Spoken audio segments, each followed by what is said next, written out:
قال رسول الله صلى الله عليه وسلم والله في عون العبد ما كان العبد في عون أخيه. సోదరులారా, దైవప్రవక్త ముహమ్మదుర్ రసూలుల్లాహ్ సల్లల్లాహు అలైహి వసల్లం వారు ముస్లిం సమాజానికి చాలా విషయాలు నేర్పించారు. అందులో విషయం ఏమిటంటే వల్లాహు ఫీ ఔనిల్ అబ్ద్ మా కానల్ అబ్ద్ ఫీ ఔని అఖీ. ఎవరైతే తన ముస్లిం సోదరుడికి, తన తోటి సోదరుడికి, తోటి మానవుడికి సహాయం చేస్తూ ఉంటాడో అప్పుడు దాకా అల్లాహ్ సుబ్హానహు వ తఆలా అతనికి కూడా సహాయం చేస్తూ ఉంటాడు. సోదరులారా, జీవితంలో మనం జీవించడం, మన భార్య పిల్లల శ్రేయస్కారం చూడటం, మరి వారి భవిష్యత్తు కోసం మన భవిష్యత్తును ధారపోయటం, ఇదైతే ప్రతి మానవుడు చేసే పనే. కానీ ఎవరైతే ఇబ్బందుల్లో ఉన్నారో, ఎవరైతే కష్ట నష్టాల్లో ఉన్నారో వారిని ఆదుకోవటం ఇస్లాం ధర్మంలో చాలా ఉత్తమమైన పని. ఆ పని చేస్తే దాని ప్రతిఫలం ఏమిటంటే అల్లాహ్ సుబ్హానహు వ తఆలా ఎప్పుడు దాకా అయితే దాసుడు తోటి దాసుడుకు సహాయం చేస్తూ ఉంటాడో అల్లాహ్ సుబ్హానహు వ తఆలా కూడా అతనికి సహాయం చేస్తూ ఉంటాడు. మనిషి ఎంత సహాయం చేస్తాడు చెప్పండి, తన దగ్గర ఏముందని? కానీ అతనికి అల్లాహ్ సహాయం దొరికితే దానికంటే మేలేముంది? అందుకోసమే ఏదైతే మానవుడి దగ్గర జీవితంలో సంపద ఉందో, ఏదైతే ధనం ఉందో, ఏదైతే అవకాశాలు ఉన్నాయో అవి తప్పకుండా ఇతరులకు కూడా వర్తింపచేయాలి. మన జీవితాల్లో ఇలాంటి విషయాలు చాలా అరుదుగా చూస్తూ ఉంటాం. కానీ సహాబా ఇక్రామ్ గారి జీవితం చూసినట్టయితే మక్కాలో ఇస్లాం స్వీకరించి మదీనాకు వచ్చిన వారు, మదీనా వారు వారికి ఎంతకైతే సహాయం చేశారో సువర్ణ అక్షరాలతో లిఖించడానికి అవి సరిపడే పదాలు అవి. అందుకోసం అల్లాహ్ సుబ్హానహు వ తఆలా మనిషికి ఏదైతే ఉపాధినిచ్చాడో, ఏదైతే అతని వద్ద విషయాలు ఉన్నాయో అవన్నీ తనతో పాటు తన సోదరుడికి కూడా ఇవ్వాలి.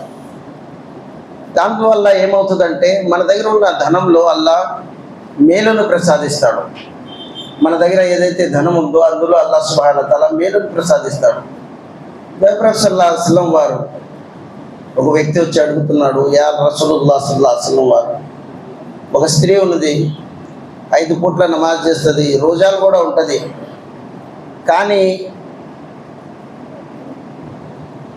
సదఖా ఖైరాత్ దాన ధర్మాలు కూడా చేస్తుంది, అరుదుగా చేస్తుంది, అంత ఎక్కువ చేయదు అంటే దైవప్రవక్త సల్లల్లాహు అలైహి వసల్లం వారు అన్నారు, ఇంకేం చేస్తుంది అన్నారు. ఆమె నోటితో పక్కన వారికి ఎవరికి ఇబ్బంది తల పెట్టకుండా అందరికీ సహాయం చేస్తూ ఉంటుంది, ఎవరికి ఇబ్బంది ఉండదు అంటే ఆమె స్వర్గవాసి అన్నారు. ఒక స్త్రీ గురించి చెప్పడం జరిగింది. ఒక స్త్రీ ఉంది, నమాజ్ చేస్తుంది, రోజాలు చేస్తుంది, కానీ పొరుగువారు ఆమె నోటితో పడలేకపోతారు, అందరికి ఇబ్బంది పెడతా ఉంటుంది అన్నారు. దైవప్రవక్త సల్లల్లాహు అలైహి వసల్లం వారు ఏమన్నారంటే ఆ స్త్రీ నరకవాసి అన్నారు. చెప్పండి, నమాజ్ చేసింది, రోజాలు చేసింది, అయినా సరే ఇతరులకు ఇబ్బంది కలిగించింది, తన నోటి దురుసుతత్వం వల్ల ఇతరులకు బాధ కలిగించింది. దైవప్రవక్త సల్లల్లాహు అలైహి వసల్లం వారికి అల్లాహ్ తరపున ఈ ఆదేశం వచ్చింది, చెప్పండి ఆమెకి, ఆ స్త్రీ గురించి చెప్పండి, ఆమె స్వర్గవాసి కాదు, నరకవాసి అవుతుంది. కనుక సోదరులారా, ఆచరణలు చేయటం ఒక వంతు, దాన్ని రక్షించుకోవటం ఇంకో వంతు. మనమైతే ఆచరణలు చేసుకుంటా పోతాం, కానీ అది ఎక్కడ వృధా అవుతాయో దాన్ని మనం రక్షించుకోలేదు. కనుక సోదరులారా, దైవప్రవక్త సల్లల్లాహు అలైహి వసల్లం వారి జీవిత కాలంలో ఇలా ఉండేది కాదు. దైవప్రవక్త సల్లల్లాహు అలైహి వసల్లం గారి కాలంలో ఇద్దరు సహాబాల పట్ల మధ్యన గొడవ పడింది. గొడవ ఏమిటంటే ఈయన అంటాడు ఈ భూమి నాది అని, మరో వ్యక్తి అంటాడు ఈ భూమి నాది అని. ఇద్దరు దైవప్రవక్త సల్లల్లాహు అలైహి వసల్లం గారి దగ్గర వచ్చి తన ఏదైతే ఆధారాలు ఉన్నాయో వివరించారు. దైవప్రవక్త సల్లల్లాహు అలైహి వసల్లం గారు విన్నారు. విన్ని ఒక వైపున ఆయన డిక్లేర్ చేసి చెప్పాడు భూమి ఈయనది అని. చెప్పిన తర్వాత ఒక పదాన్ని వాడారు దైవ ప్రవక్త ముహమ్మద్ సల్లల్లాహు అలైహి వసల్లం వారు. ఏమన్నారంటే, చూడండి నేనైతే తీర్పు చేసేసాను, అది ఎవరిదో నేను వాడు చక్కగా నాకు అర్థమయ్యేటట్టు చెప్పిన వాడి వైపుకే నాకు మొగ్గు చూపాను. కానీ ఎవరైతే చెప్పలేకపోయాడో, తన వాస్తవాన్ని నా ముందు సవ్యంగా వివరించలేకపోయాడో, అయి ఉండొచ్చు అతనిదే భూమి, అయినా సరే అతని కాకుండా ఇతర పక్షాన నేను తీర్పు చేసినట్టయితే మీరు ఇరువురు వినండి.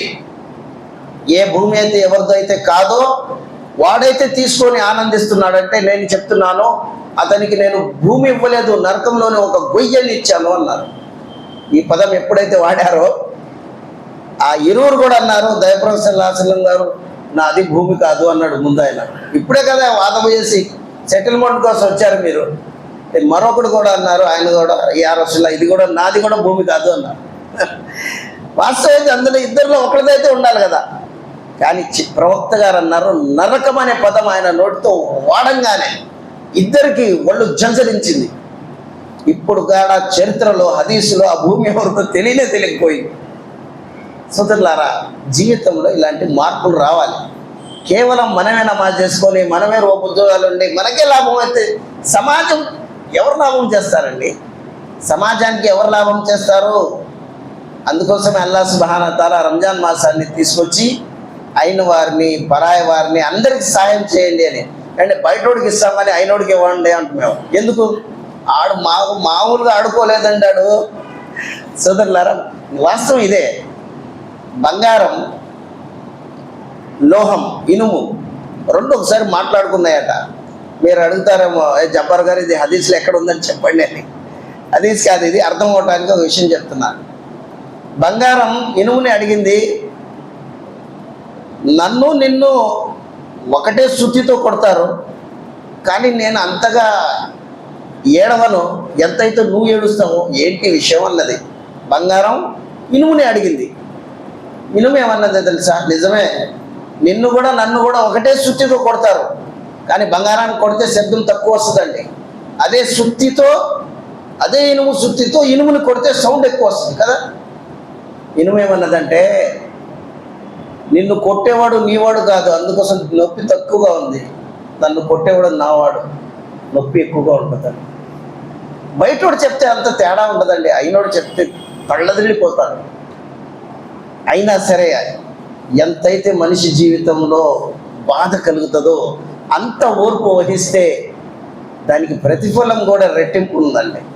కనుక సోదరులారా, వల్లాహు ఫీ ఔనిల్ ఆబిద్, ఎదుటి వ్యక్తికి సహాయం చేయటం నేర్చుకోండి.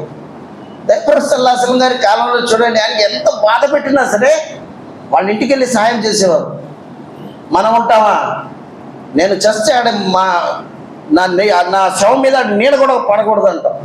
అలాగైతే అది మానవత్వం కాదండి, రాక్షసత్వం అంటారు. దైవప్రవక్త సల్లల్లాహు అలైహి వసల్లం గారు అబూబకర్ రజియల్లాహు అన్హు గారు కూర్చుని ఉన్నారు. ఒక వ్యక్తి వచ్చాడు. హజరత్ అబూబకర్ రజియల్లాహు అన్హుకి ఏనా లేని మాట్లాడుతున్నాడు, దుర్భాషలు ఆడుతున్నాడు, ఏవేవో తిడుతున్నాడు. రసూల్ వారు కూర్చుని ఉన్నారు, చిరునవ్వుతో మందహాసం చేస్తున్నారు, నవ్వుతున్నారు. హజరత్ సిద్దిక్ గారు ఆయన ముందు, గురుగారి ముందు ఏం చెప్పాలి, నోరు మూసుకొని ఉన్నాడు. అయినా సరే ఒకళ్ళు ఏమంటారు తెలుసా? మేమేం జవాబు చెప్పుకోలేదు అనుకోండి, ఇంకా కట్టెలు తెంచుకొని చెప్తానే ఉంటారు, ఇంకా కోపం రావాలని. మానవుడు మానవుడే కదండి, సిద్దిక్ గారు కూడా మానవుడే, ఆయనకు కూడా కోపం వచ్చే పదం ఒకటి వాడేశాడు. ఆయన చాలాసేపు ఓపిక పట్టాడండి. ఆ తర్వాత అన్నాడు, ఏదైతే ఆయన పదం వాడాడో దాన్నే రిపీట్ చేశారు. ఎవరు? హజరత్ సిద్దిక్ గారు. రసూల్ వారు లెగిసి వెళ్ళిపోయారు. కోపం వచ్చింది, ఆయనకి వెళ్ళిపోయారు. తర్వాత గురుగారు ఎక్కడికి వెళ్తే శిష్యులు కూడా అక్కడికి వెళ్ళాలిగా, కారణం ఏంటో తెలుసుకోవాలి.